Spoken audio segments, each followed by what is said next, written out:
The usual intro, as always. We are the CreativeLess podcast, three CreativeLess people that we're trying every week to one of us have a guest that the other two don't know who the guest is.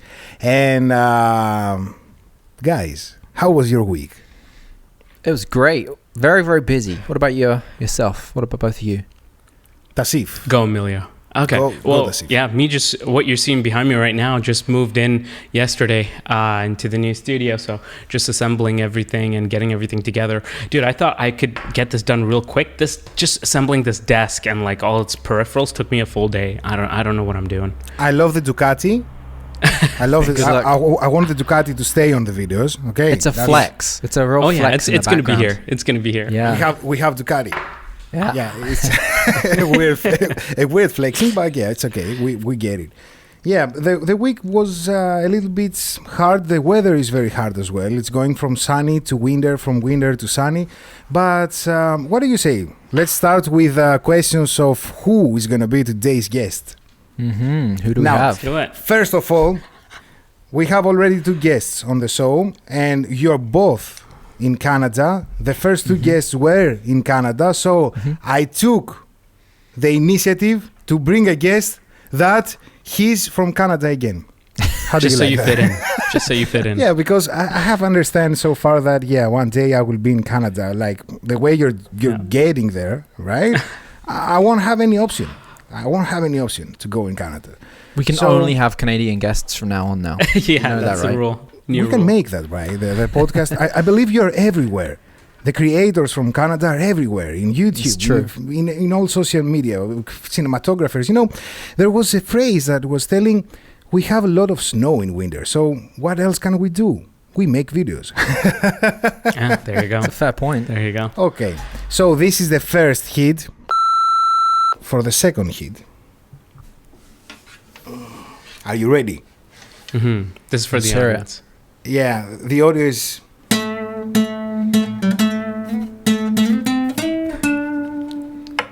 It does make it very obvious.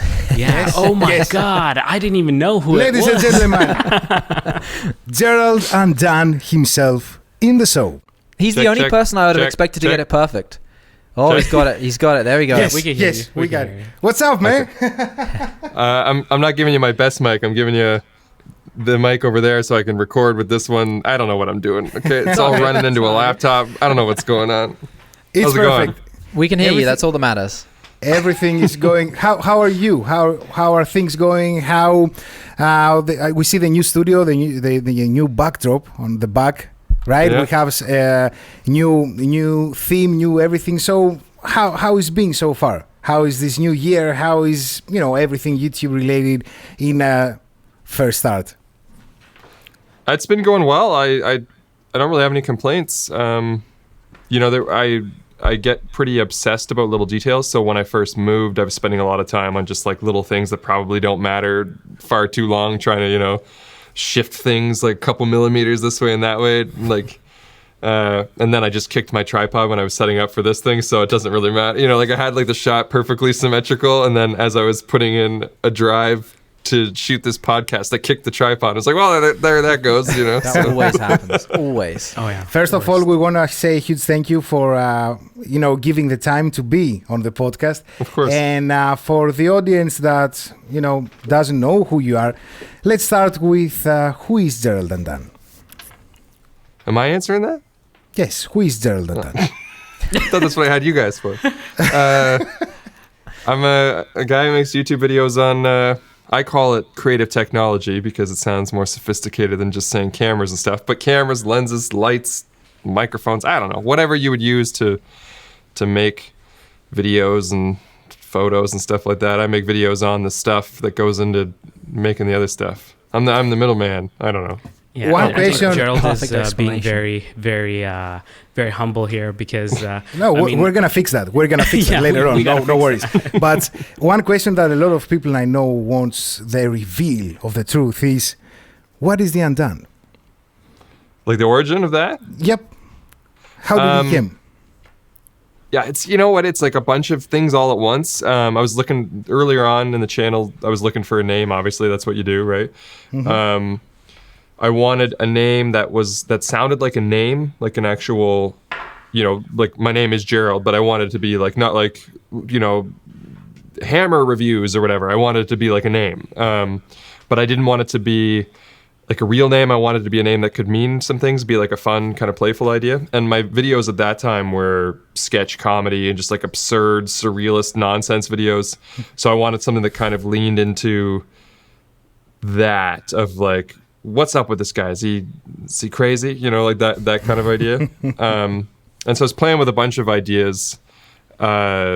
A bunch of them actually had "un" in it. Like there was like, unleashed, whatever. And then there's also this Weezer song concurrently, the Undone Sweater Song, which has this lyric, watch me unravel, pull this thread kind of idea. And I thought that was kind of fun. So it's kind of a fusion of all those wants, and that's where the Gerald Undone name came from. But it's also worked a little bit, like I said, as kind of a name, like an actual name, like if my caller ID, if I call somebody, it says like Gerald Undone is calling, whatever. So it kind of works like a name. It sounds like a name. Yeah. So I was able to transition it into what I'm doing now. So basically it's your name, right? It's Gerald Undone. Yeah. No any secret. Yeah. Not any secret behind this. You just got to legalize it now. Yeah, exactly. Do you get people that actually think that's your name?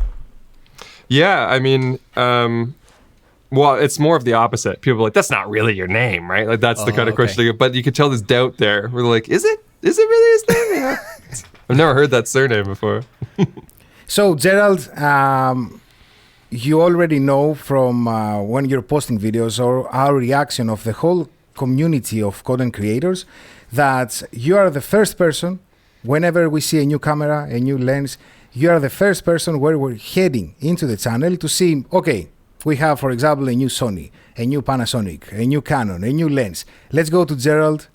Let's go what he created about this lens. Now, I know there are a lot of factors behind this because this is a huge success, if you ask me, to gain the trust of all the creators and to be a creator, a guy where, first of all, we all feel as a good friend, that he's going to give us advices on what are we getting on a new body. How did all these things started with the camera reviews, with the gear reviews, with the lenses?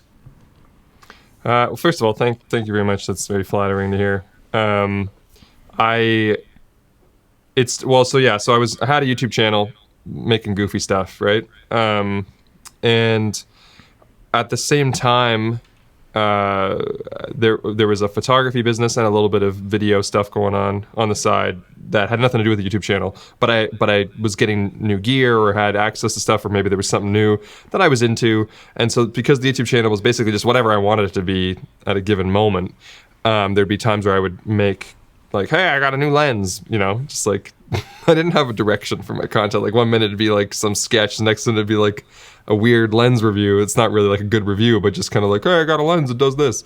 And I was just experimenting with YouTube, and I noticed that the videos that were like comedy based weren't performing at all. But the one-off tech videos or camera videos or whatever would exponentially outperform them. And even though those videos were kind of bad comparatively, they still got decent reception. I mean, not great, like 20% dislikes and stuff like that, because I was like smelling things, and it was still kind of absurd, but decent reception of like, oh, you got a knack for this or whatever. I like the way you talk, like that kind of stuff. So eventually, it was early 2018. I had been integrating more and more of that as it went, and eventually, at like early 2018, I was like, you know what? I think if I'm going to keep messing around on YouTube, I should just focus on these are the types of videos because they actually are working, and kind of like remodel the channel in that way. And so that's the YouTube side of it. The me side of it is that I've always been, like my entire life, have been into technology, and I always kind of consider myself a bit of a computer nerd, and cameras were just something I was into at the time. And like cameras were getting really, really good. Like at that time it was like, 5D Mark III, whatever. It was just like, wow, cameras are crazy compared to the ones I used to have, years ago. And so I was really experimenting, exploring, and really enjoying that kind of stuff, as I typically would, being just like a tech nerd.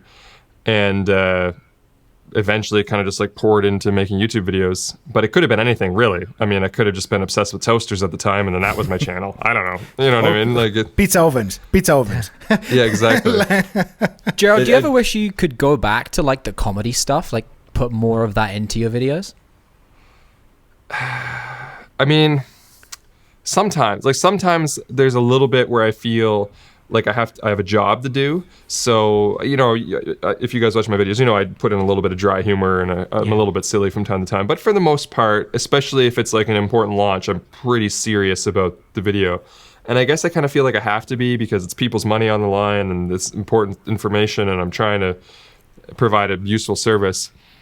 So sometimes I feel like I wish I could be less serious about it, or maybe find a way to, you know, integrate it. Like I'm okay with the amount that I do now. Even when I only like make the odd joke, you still get the odd comment that's like, no humor allowed. But most people enjoy a little bit of humor.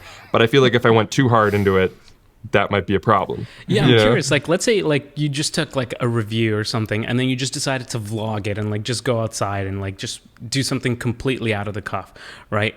How do you think your audience would react to something like that? I think that anybody's audience is a mixed bag. So I think there'll be some audience that just really likes me, and they'll be like, cool, it's something different, let's do it, you know? But I think there'll also be a portion of the audience that is there for a very specific thing. And everybody has a part of their audience that they don't like change. They like what they're used to. They tune in for their weekly show, whatever it is, and they want it to be similar. They won't react well. And then I think there'll also be there's a portion of the internet that is very, they like one thing and they strongly dislike something else. So they might be a fan of a particular vlog style, and then they watch my videos and their only comment is like, boring. Or maybe they're a fan of like my content, and I would start to vlog and they'd be like, unsubscribe, this is trash content, or whatever, you know? So you'll get that kind of like strong. So I think you'd get a mixed bag. But I think the goal maybe for anybody on this platform is to build a large enough of the core audience that likes you, so you can do whatever you want. So that if you do make a massive change, that when you end up with the leftover core audience, it's still big enough to float you. Like if you just started it, that might not work, right? But whatever. So they're following I used to you call instead of what you make, basically. Yeah. Yes. Yeah. And that's probably not your full audience, but you want your audience to be big enough that whatever that slice of the pie is big enough on its own. You know. Yeah. So on that note, congrats on 250K. What's that? On that note, congrats on 250K. Congratulations. That's Thanks, huge. man. I appreciate it. Thanks, That's guys. huge. So let's wait. I believe let's wait in the near future to see more of how initially a lot of times Gerald started, right?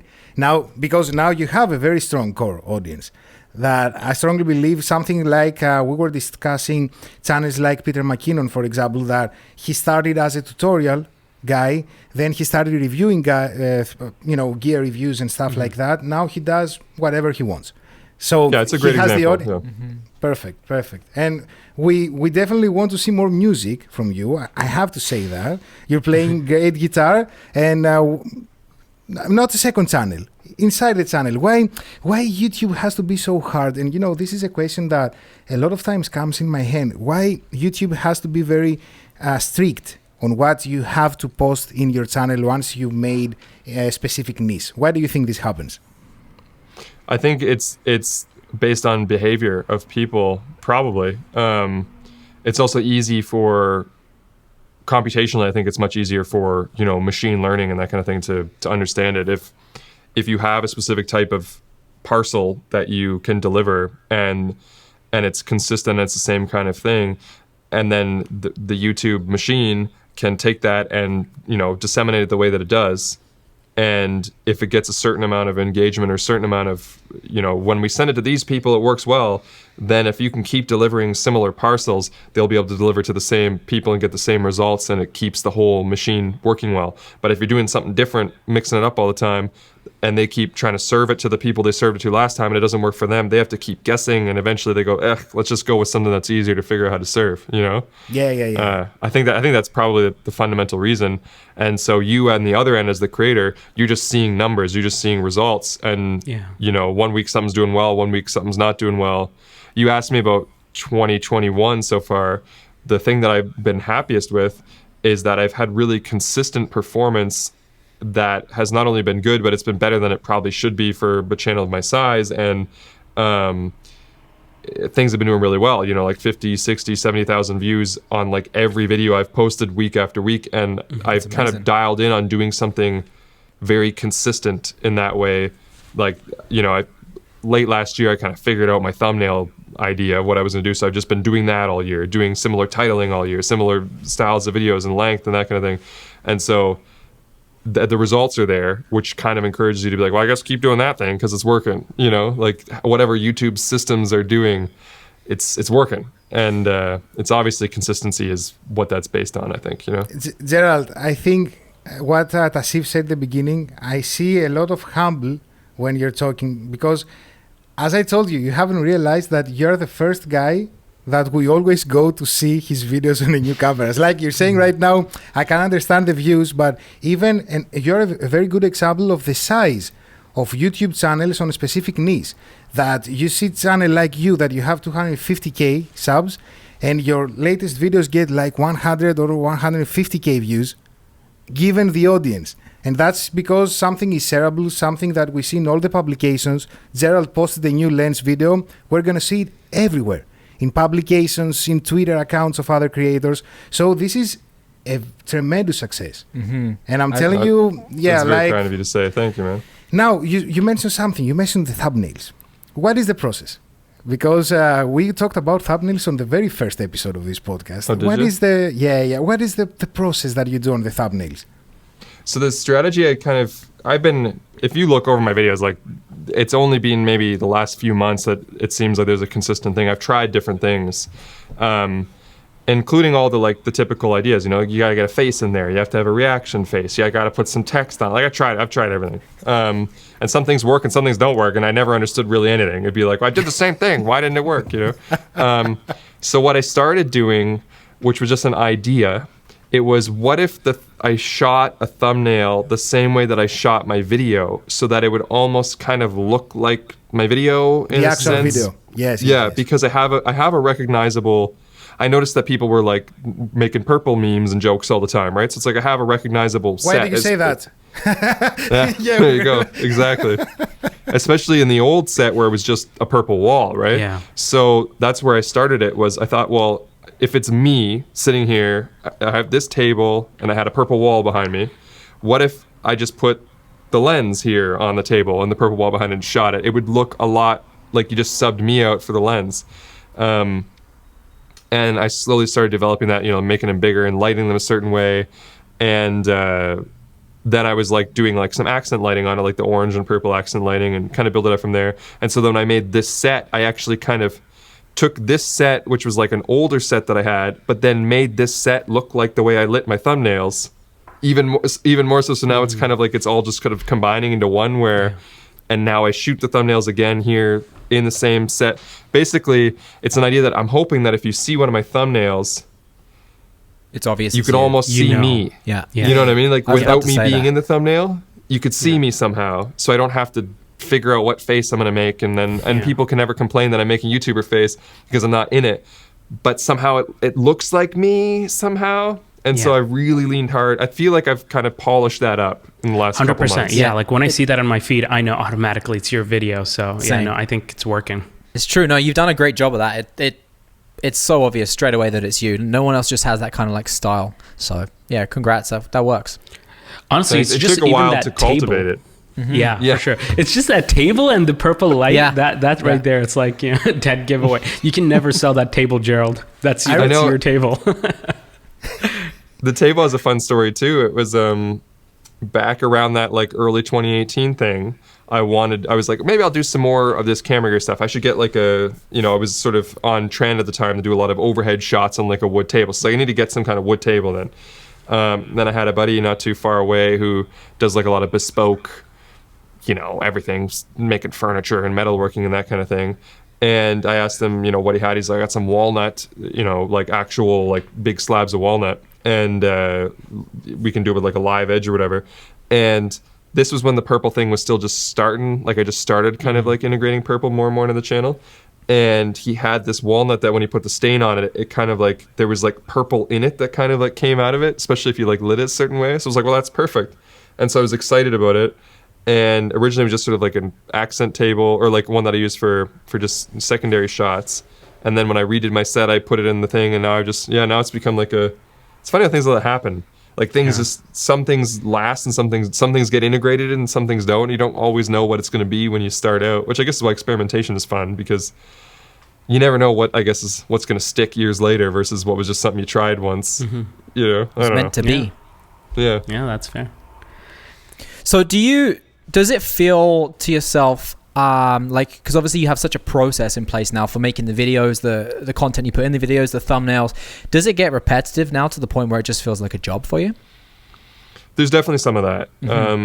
I always try to fight back against those things by realizing that it works. So many aspects of this are excellent when it comes to a job, that you almost like, I mean, we've all had jobs or do have jobs, so like regular jobs, and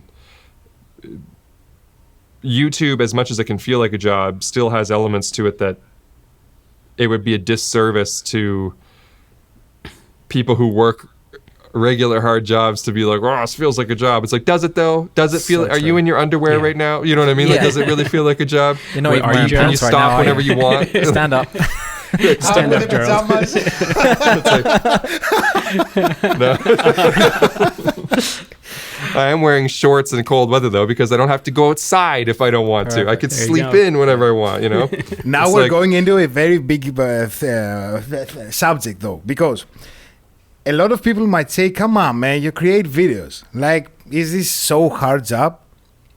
And yeah, so I guess difficulty, sorry to cut you off, but like, I guess I wasn't talking about difficulty so much as in like how much work you put into it. Just, I wanted to clarify myself versus, it is a tricky, what is the right word? It's like, it's not, I shouldn't compare them, not because they're not both difficult. I shouldn't compare them because there's a like a privilege or like an advantage or like just like there's something a fun factor. Yeah, I guess so. There's an autonomy too, where it's like I get I do everything for myself, my own decision making. Like for the most part, you can be a little bit of a slave to the system or something, you know. But there's something to it that is definitely advantageous enough to. Hopefully you can recognize that and hold on to it, and that gets you through the parts where it's starting to feel like a bit of a job. Because yes, the answer to your question is absolutely. When, especially when I'm chasing embargoes, or when it feels like Sony has been destroying me this year, of just like every week it feels like there's like something new.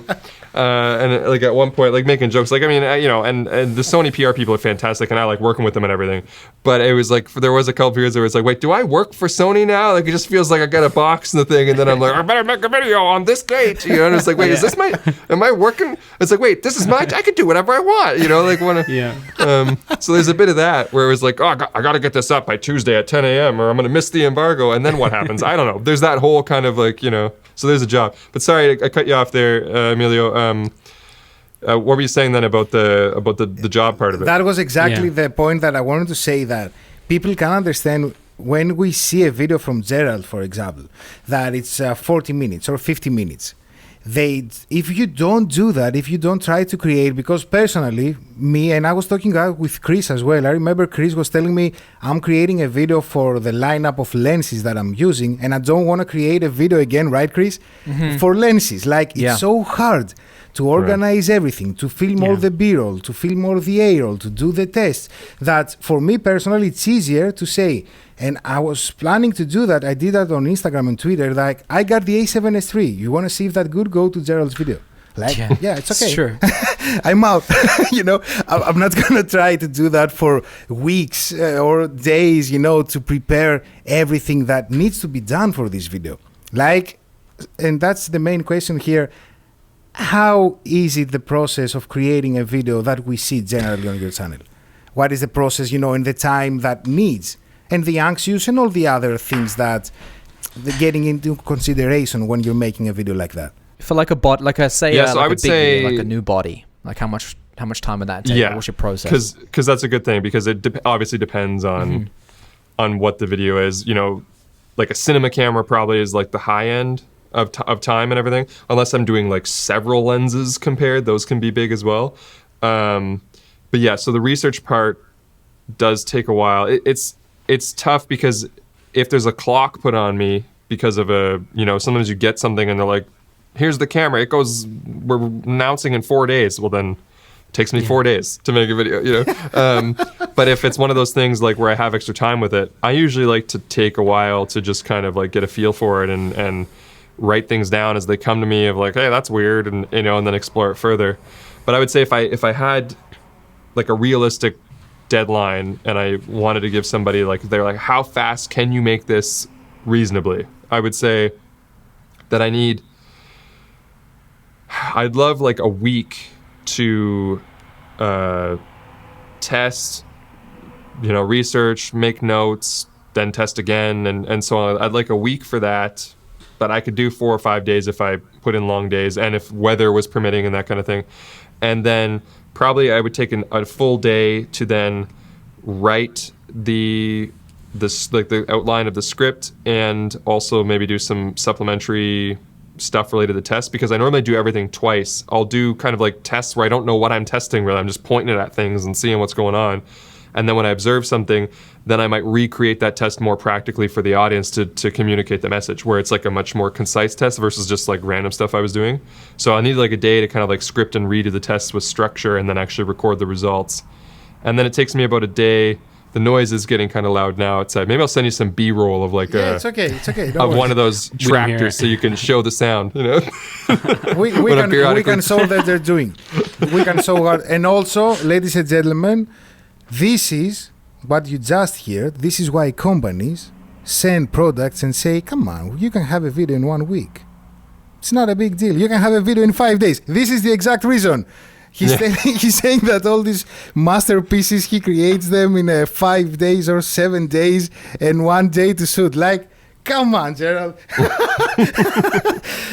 But yeah, so I would say, and then I need a day to film, like that just be basically me saying my script. A lot of it comes down to writing. I try to write the video extremely well so that I basically just have to say it. And then I can probably edit that A-roll into like a package in that day as well, and also make notes on the shots that I need. And then I need maybe one more day to shoot the supplementary shots. I should already have the test footage then that I can include, but if I'm like, it has a headphone jack, then I need to shoot a shot of me, like a tight shot of the headphone jack or whatever, and fill in all those ones, do another edit where I kind of put that in, check the grade, master the audio, that kind of thing, get that up. So making the video probably takes me 2-3 days, because there's also the thumbnail posting, whatever. So like 2-3 days to make the video, and then the time before that ranges from like 3 days to 3 weeks, depending on how much time I can have and how much time it takes to That's awesome. Really look into the product. But I can make a Gerald Undone video in a couple days. There's been times where I've made one in 12 hours, where I had everything done, but it was just like, okay, research is done, like I'm ready to go. Now I just need to make the video, and then you realize that they like move the embargo on you, or whatever, and I've like made it in 12 hours, which was like that was intense. It's like you're just going. There's no breaks. Like as soon as you finish shooting, load it up in the computer, get that first edit, and get the shots down, get the supplementary shots, load them back up, master it, get it exported, start working on a thumbnail while it's exported. Just like I can do it in 12 hours, but like 2 to 3 days. There's a formula now, and I can recreate it. Earlier on, it would take me much longer. But as I'm sure you guys are aware, you do little processes. You start to get, yourself. You know what your own videos are. Picky. And then you start being very picky, right, on your videos. Yeah. What I find is that you can sometimes still take the same amount of time because you're getting faster, but you're not saving any time because you're just doing things harder, better. You know what I mean? Where it's like, like a video that would take me 3 days before was just a worse video. It still takes me 3 days now, but they're better. I don't know, but now I'm uploading less, and my videos are taking me longer to make in between because of your awesome comments where you say things like, oh, your videos are the best and they have all this and they're the go-to thing. Well, that means that every single time I feel like I have to do at least all the stuff I did before, plus maybe some new stuff or whatever. So I just keep making bigger videos that take longer and longer to make. You know? Do you find yourself having a lot of pressure, especially in the research stage, where you have to have it right? And have there been times where you missed like a technical spec or something that you missed out and you've been called out on by the audience? I mean, sometimes I just don't care about things that, so I guess there's a spectrum. I've been wrong before, but other times it's just kind of like I don't focus on something, and there'll be audience that goes like, "Oh, you didn't even talk about my favorite thing or whatever," and that's true. You know, I didn't. Sorry. Because there's, there's also that it is filtered through me where it's like what I care about, because there's a little bit of that. I think that sometimes, especially if you get recommended a lot, people think that you're the absolute answer.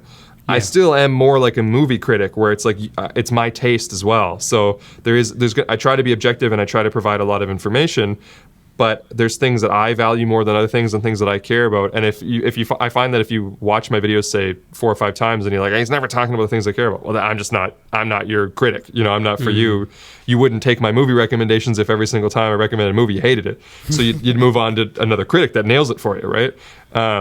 That being said, though, sorry to interrupt you there. Yes, you're a movie critic, but in some cases, you're a movie critic that the movie is then using to promote the movie. You know what I'm saying? Like for Sony. Yeah, that is interesting. So like they trust your opinion enough that they want to use you as their movie critic, if that makes sense. Like I don't find there's anyone else out there that's quite like that. You are literally on your own. It's a very separate niche that you've kind of built around your content. That's very interesting. Yeah. And also, I suppose in that regard, Gerald, you have the freedom to say anything that you want. That's also something that you don't find very often to the YouTube channels. That you can say to companies, you can send me the products, I'm going to make a review for them, and I'm going to say everything I find.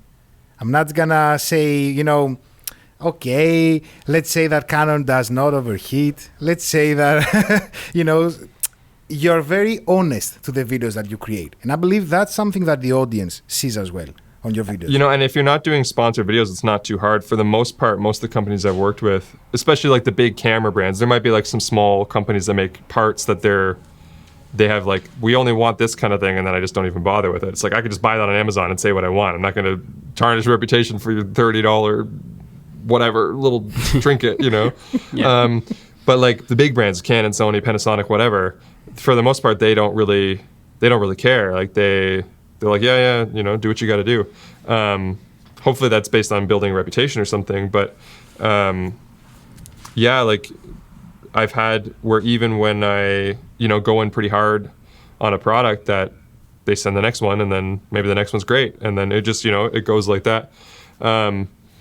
There's something there, though, which is that I suppose I do feel a bit of responsibility to advocate for the customer. But again, it's a customer as filtered through me. So when I do make videos and I say something to Sony, like, you got to put S-Cinetone in the A7S III or else I'm feeling a little ripped off now.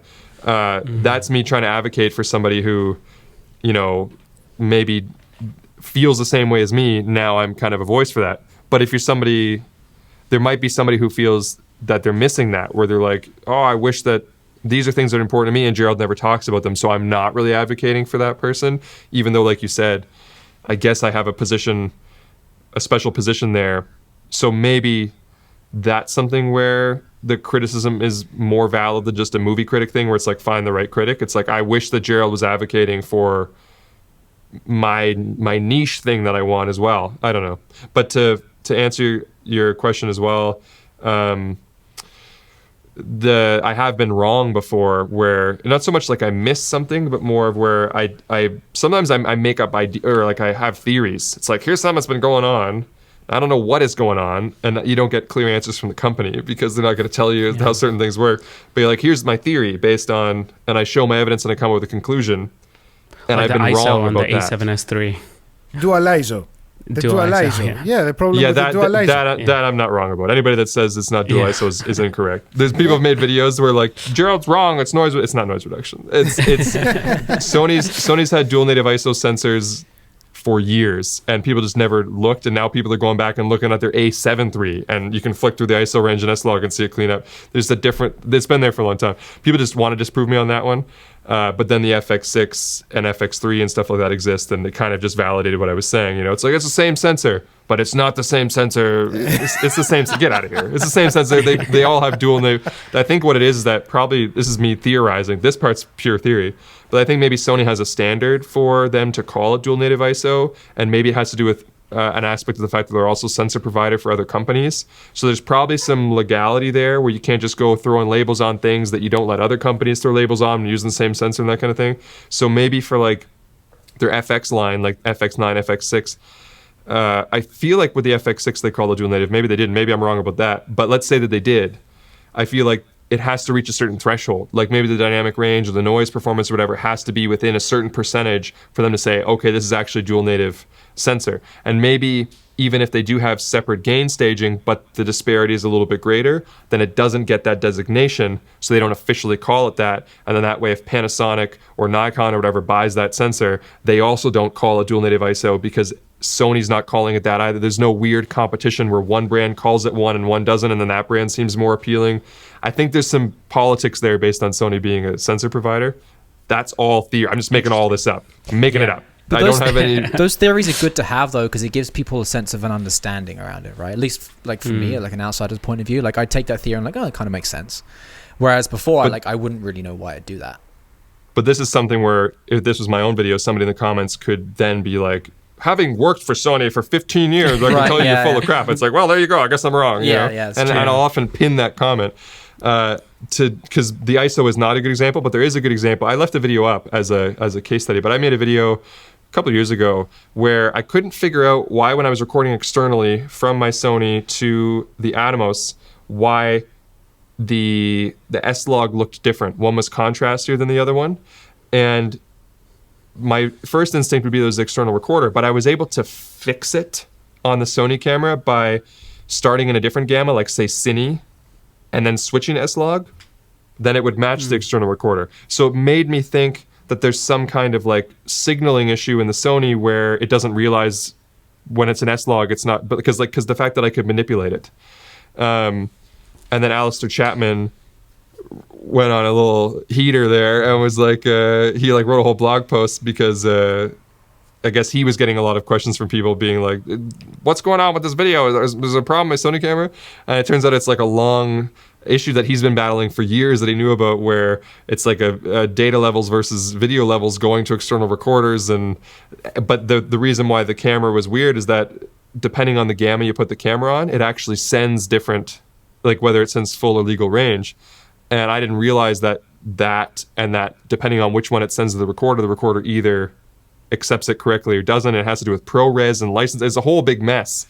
And so he made a whole post on it, and that's just an example of one where I theorized incorrectly that it's not the camera. It was the, like a metadata almost issue with the external recorder. And so I left the video up. I pinned his comment, and so it happens from time to time. Speaking of comments, how are you handling them? Like, I understand that there are going to be a lot of good comments, a lot of comments that they're going to say thank you, and all that good stuff, and also the constructive criticism, right? But how do you handle the comments that you see they're just mean, they're just bad?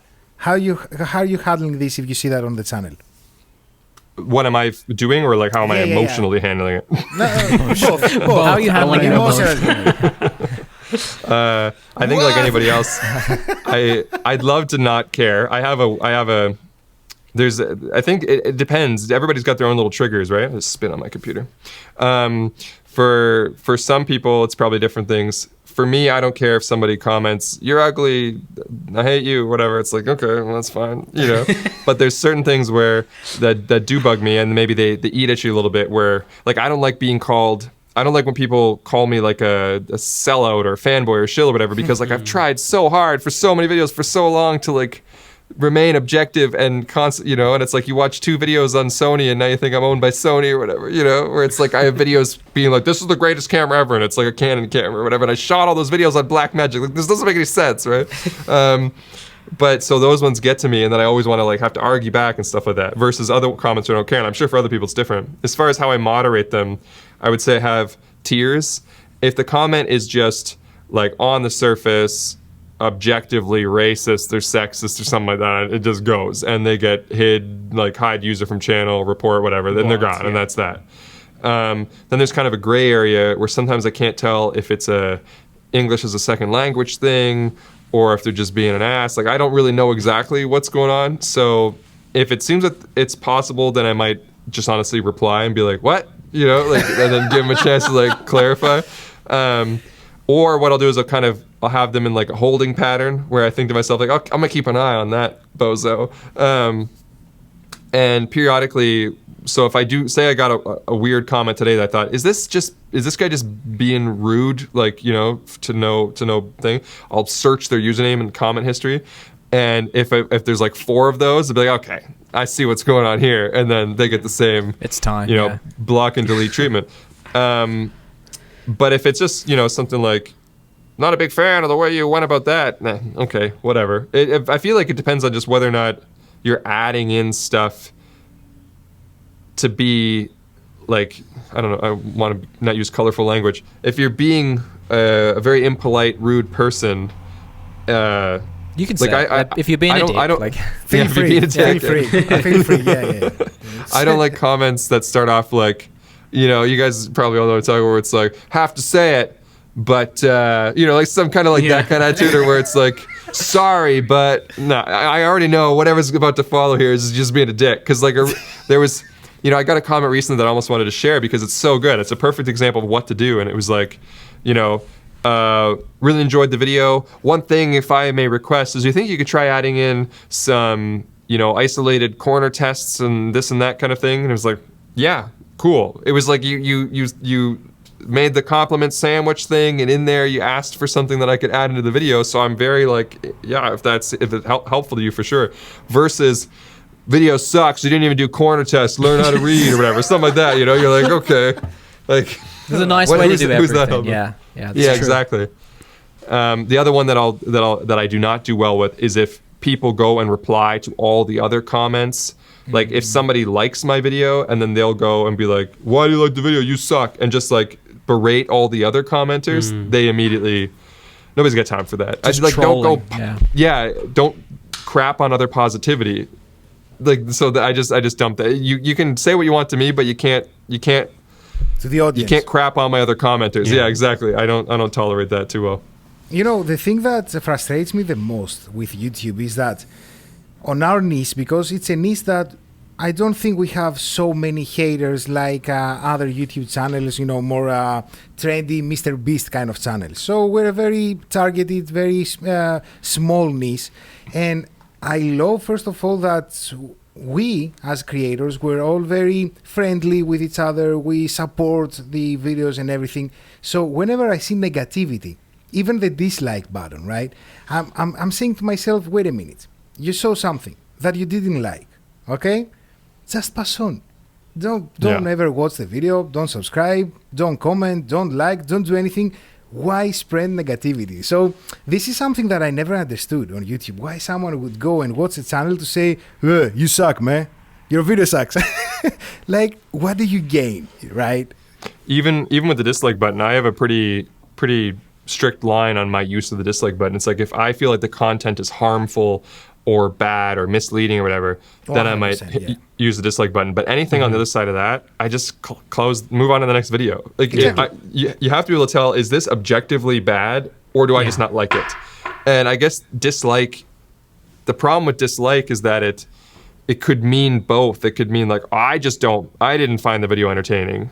I don't like it, so I dislike. But yeah, it feels like the wrong, I almost want that button to be, this video is trash, like objectively trash. It's kind of like what I want that button. They said they're going to change that. They said an update came yesterday. The numbers. They're going to take away the numbers, but the creator is going to know the numbers of the dislikes. You know what I think would have been cooler? That serves much of a purpose. If they actually had like the dislike button, but the moment you hit it, there's like a quick survey that just says, I dislike the content of the video, or I dislike the lighting.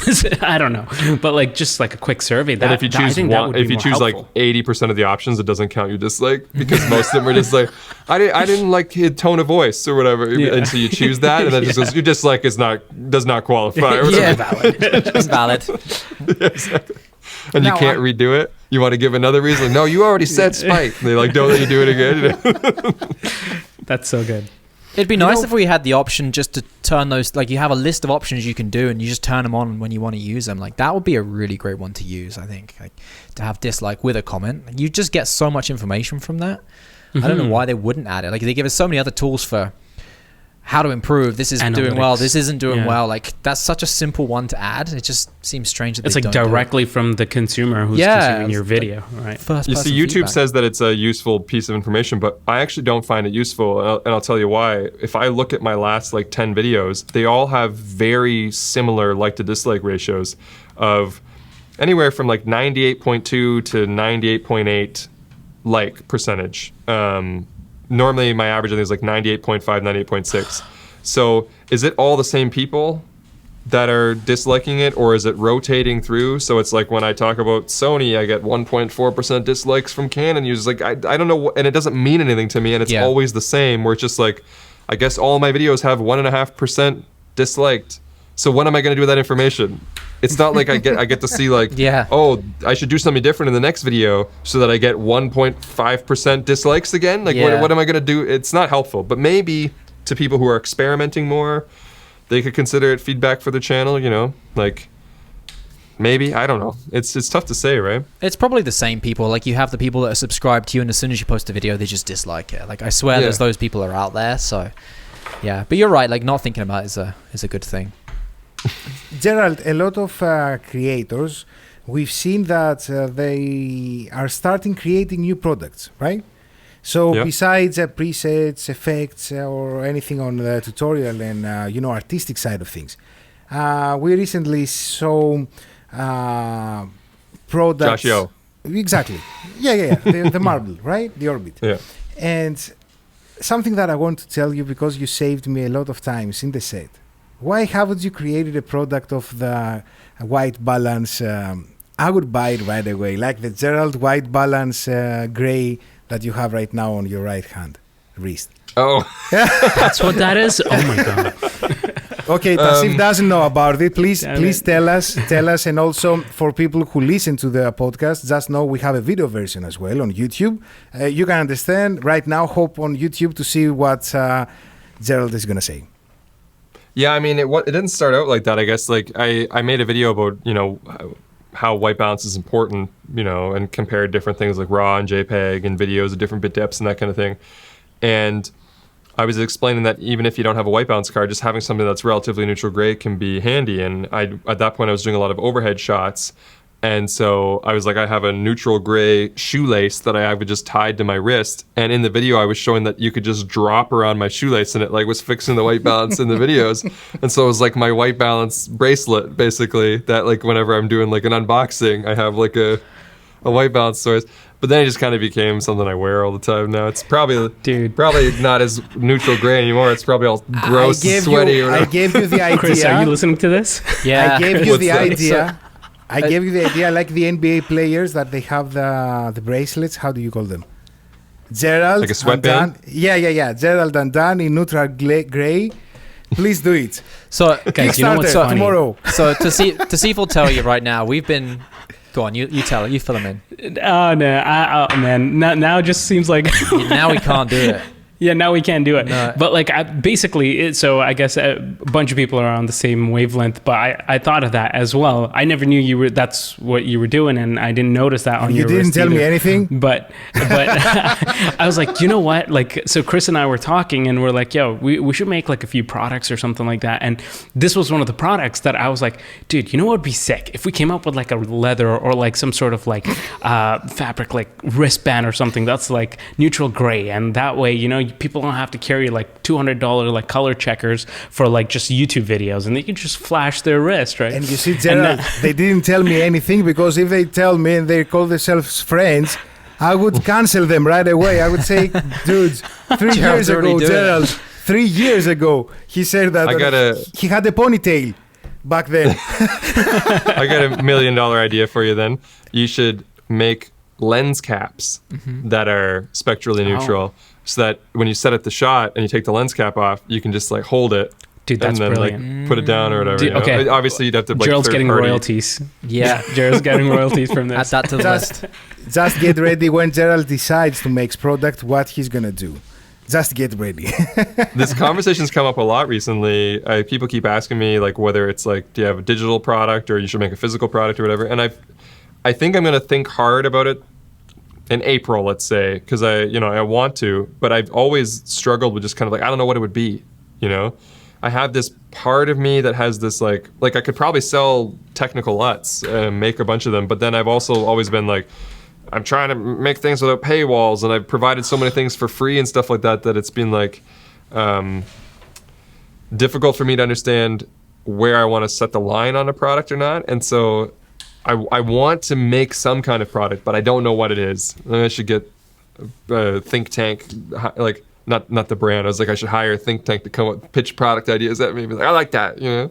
I feel like And it would be also something please- to do with testing and like it would Yeah. have to go like that route. And Like an also stop unboxing giving kit with like a bunch of like tools or something. Oh, yeah. and stop giving ideas on podcasts for Yeah, free. really. Please. Someone's just writing down notes. You know what's funny, Gerald? Like if we had no context and if somebody just saw you with your background, all I see is like there's like hammer, knives, like tape, duct tape. Like So it I just- actually nearly MacGyver. I nearly sent you the MacGyver. screenshot before, Gerald. The first time you changed your studio, what's it called? Is it Home Improvement, the old show? There's a scene. Tim Allen? Yeah, there's Yeah, a scene, and he's got like exactly the same backdrop when he has like his TV studio, and it looks. Oh, really? Yeah, I'll see if I can find Tool it and send Time? it to you. What's that? I think the show was called Tool Time. That's his, it. Yeah, his yeah, TV show. Yeah. Yeah, and it just looks the same. The first time I saw your new setup, I was like, oh, it reminds me of that. Yeah, Now- I've liked, it's funny, is a lot of people think I'm in a garage or a basement or whatever. I just like the kind of like workshop vibe, Mm-hmm. but this is a living room effectively. But yeah. Is this part of your house? Like, is this part of your Yeah. house? So Okay. this is my new place, which How's is like your where poor I- wife? Your poor wife. This is a living room, right? Like what does she Yes. say? How did you do that? Please give us information. Give us. Like I chose this space knowing like the previous place was kind of like I slowly spread like a virus throughout it, and so then I went shopping for a place that like, okay, where can I stick a studio? Like, more with that mindset in mind. So it's definitely optimized for that now. Now, I want to ask you, before this pandemic crisis, COVID-19 thing that they don't allow me to swear, that's why I stopped, came, you have started a very good series that you were visiting studios. I love And, that series. Yes. That was really and- good. I want to say, Thanks, guys. how do you feel, first of all, not traveling? Because, we saw that you traveled through sea, through ski, through ocean, through mountains. Yeah, you do a lot of water sports to go. But how do you feel that you're not yet able to do that again? And if you're planning to continue that in the future? Yeah, so I'd love to continue it. And I'm definitely bummed about traveling. I'm sure as much as everybody else is. But one thing I can say is that for me and you guys can relate to this, but like YouTube is kind of a weird, lonely job where you do things by yourself. You talk to yourself in a weird way. You're like yelling at the camera. Yeah, and then you edit your own face. Listen to yourself all day. Like Exactly. It's very vain. weird. So the best part about the studio tours was almost just kind of like, what can I make up as an idea to do more collabs that require traveling? And also, I was also trying to find a good, fun integration for like a protracted sponsor contract that I had at the time. So I was trying to come up with something. The studio tours just filled that. But the real thing for me that was great about it was I was choosing people that I liked or that I wanted to know better or that I wanted to spend some time with, and funding it through the sponsor to then go and fly. I spoiler alert, I only ever really flew places. I never took a submarine or anything, in case anybody was convinced. For real? Yeah.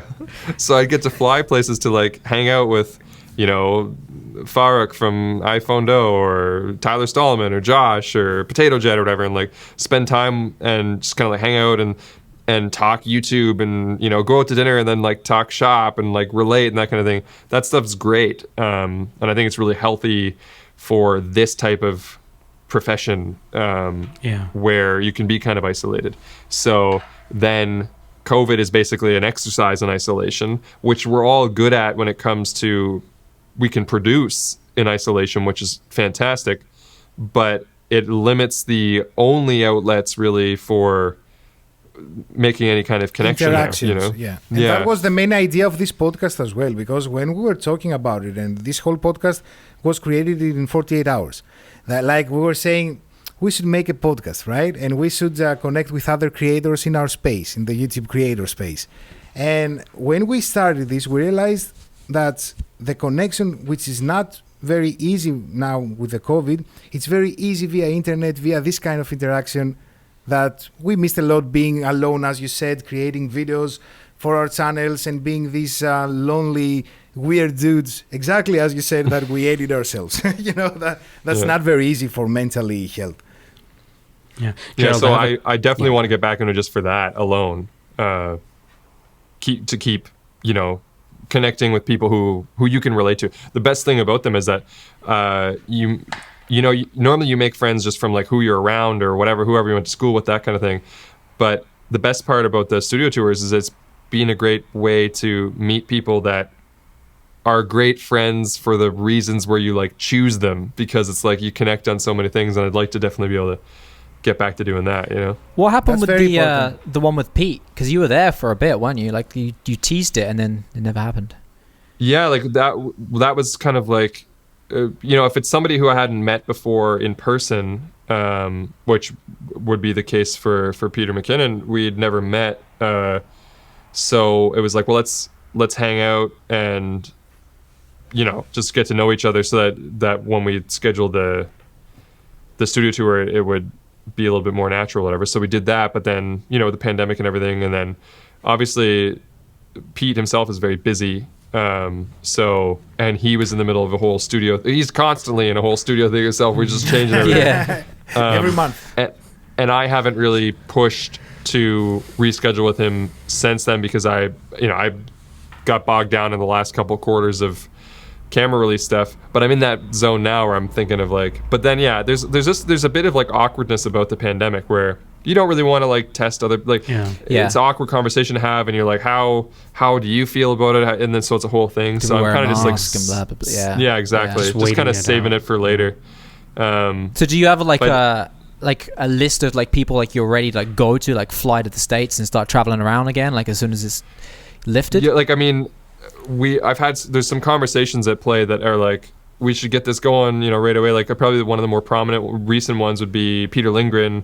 We were talking about, because I've been wanting to go to Sweden. Are you coming to Europe? Yeah, I mean, there's definitely plans to. It's not exclusive to North America. Yeah, but you're coming to Greece, right? If you come to Sweden, Greece is like 2 hours with. It's next door, yeah. Yeah, like Acropolis, Souvlaki. Come with your wife. Give me 3 days. You will feel relaxed. You will go out of here and say, yeah, I want 6 months of straight videos every day. But yeah, I would say the Peter Lindgren one's the one that has been most recently actively talked about. In fact, he even sent me like a hotel listing. He's like, wow. You stay right there. It's right close to my thing, whatever. So that one, I think, and I've wanted to go to Sweden. I've never been to Sweden before. So I think that'll be a good one. Obviously, the Peter McKinnon one's still tentative. And I talked a bit with Maddie about it, but Maddie was one that's like, sort of a COVID lockdown kind of guy at the time, and I was the same way. So I think there's probably a couple more that in the States too that were, I don't know off the top of my head. I would say probably the first, I feel like the first one I would do when the world opens up again, that was probably Peter Lindgren. Go big, go home, right? Go to Europe. Yeah, we wait for you to get a little travel out of it, Mm-hmm. Okay, and I have an idea. Okay. If you come to Europe, we should all go then and visit London so we can go to Philip. Yeah, sure. And that's another thing. I should definitely. Oh, you should do a Philip Bloom one, yeah. Oh yeah, that would be nice. Definitely go see Philip Bloom, yeah. Mm-hmm. Awesome.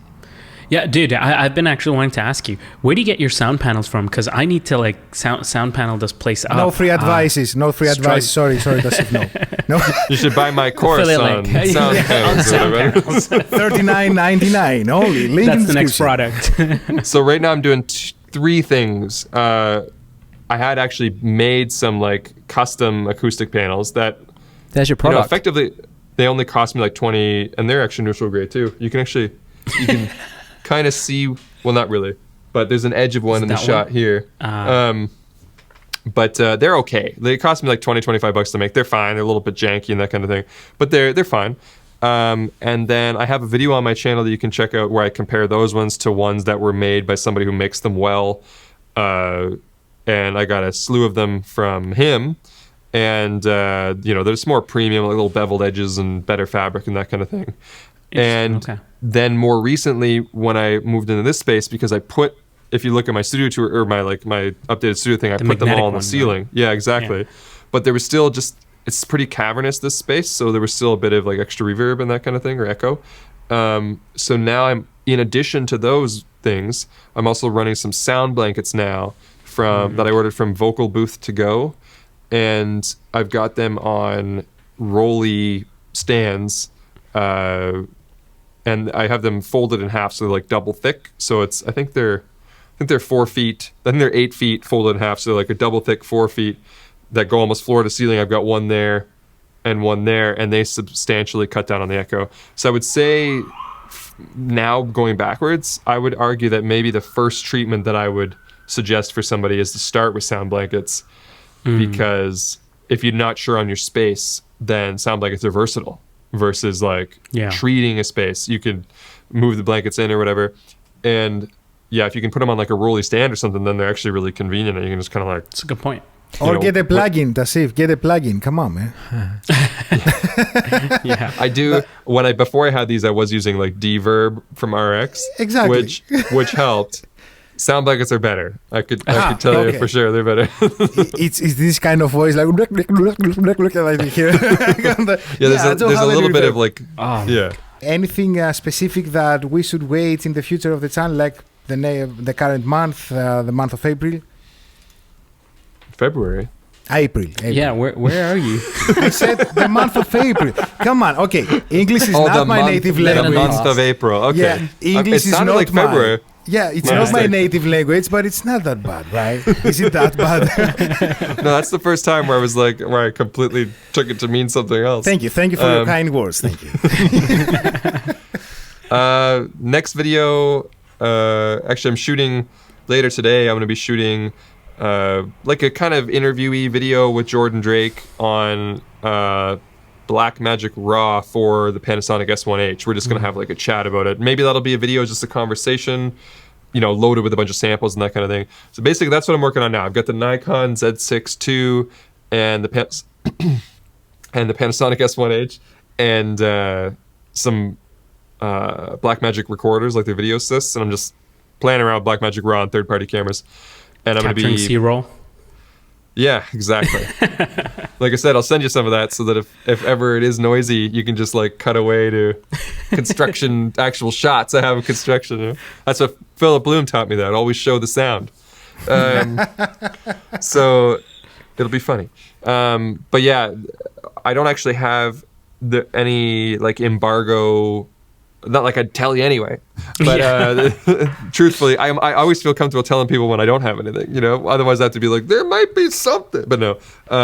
Luckily I kind of have a bit of a break where I don't have Sony sent me a massive box like a month ago that was like, here's your work for the next 4 weeks. It was like, they basically gave me like a schedule. It was crazy. It was like, what was the first thing? It was like, we got this 50mm lens.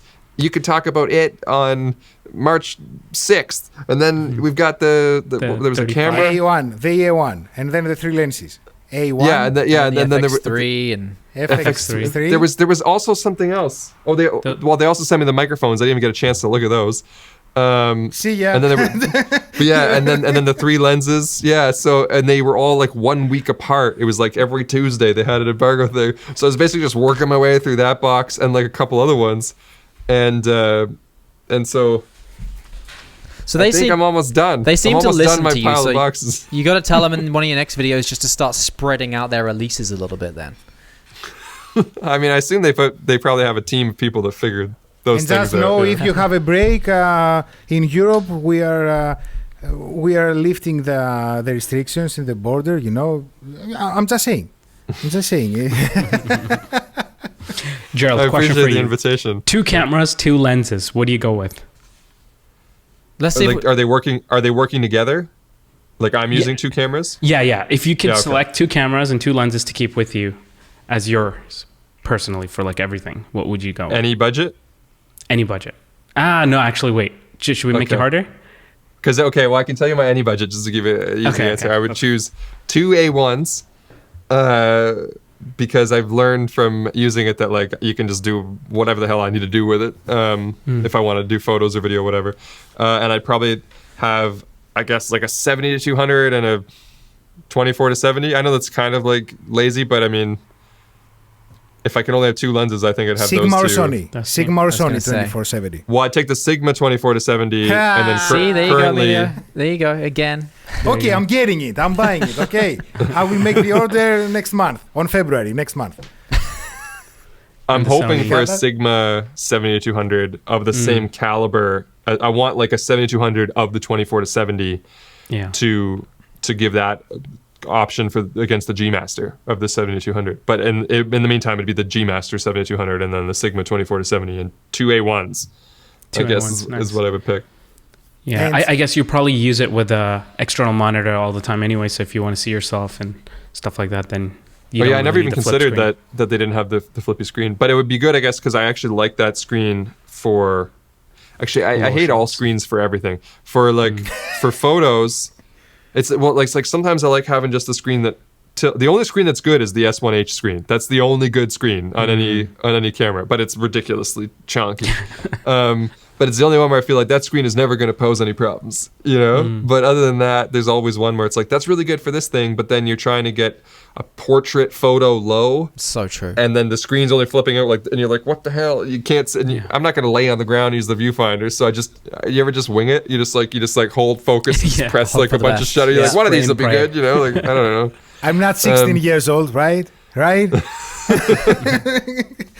One advice that you would say to a creator that he wants to start a YouTube channel in 2021, what that would be? I'll try to avoid being too lame, but it's going to be cliche ridden a little bit. Obviously, everybody knows you got to find a niche, right? So let's say you've got that kind of figured out.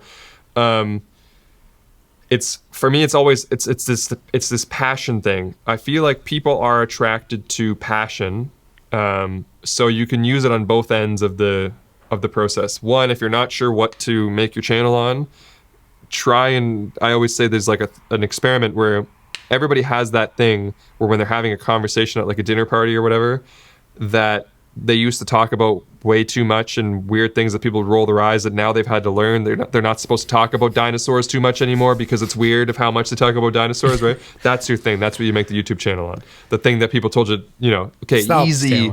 Yeah, easy with that topic, all right? You're making everybody's eyes gloss over, whatever. So that's your topic. And then you format the channel based on that thing. And then when you start doing your videos, don't hold back. Reverse that whole idea of, go easy on it. Don't go easy on it at all. Be yourself. Present how excited and passionate you are about dinosaurs or whatever, and just lean into it hard, because not only will the people that are also excited about dinosaurs be happy that they have that channel, but moreover, people that don't care are going to get some random recommendation one day and they're going to click on it and they're going to just either find it comical or just enjoy your passion and your intensity. There's a few channels that I watch that are not really my categories, but just the way the person does their thing is just like, it's captivating. And you can liken this all the way to like everybody loves Bob Ross or whatever, you know what I mean? Just the guy's like a character. But all genres have that, and it's just really just about like unloading that thing that everybody has, that it's something. You got something in you that you're weird about. That's the thing that you need to lean into, and lean into it hard. Might as well. So when can we expect the dinosaur channel? I do like dinosaurs. I don't know that I like it enough for a channel. Yeah. Oh, that would be nice. Mine would just be like playing with dinosaur toys, whatever. Jurassic Park theme over the Stop top. motion. Yeah. Yeah, it's all like tilt shift. So it looks like a big thing, making like a little Godzilla movie. Wow, this Gerald Undone channel is really falling off an edge. It was, I believe it was a video that you were playing with a car, right? The van, a minivan. And It's true. I was running over gummy bears with it or whatever. Yeah, and I think I have it somewhere. Yeah, because I had the same van. So when I watched this video, I was like, "Come on, man! He has the same van with me. Like, should we play now together?" It's actually right there. It's a little VW bus. Yeah. You can see it. Right. And it's, if you pull it back, it's got like one of those like things where then it shoots forward. So I was like pulling it back and then filming it, driving between batteries and running over gummy bears and stuff like that. It was like, because it was Bebob. Bebob sent me that as like a branded thing, the battery manufacturer. So I just shot this like little sequence.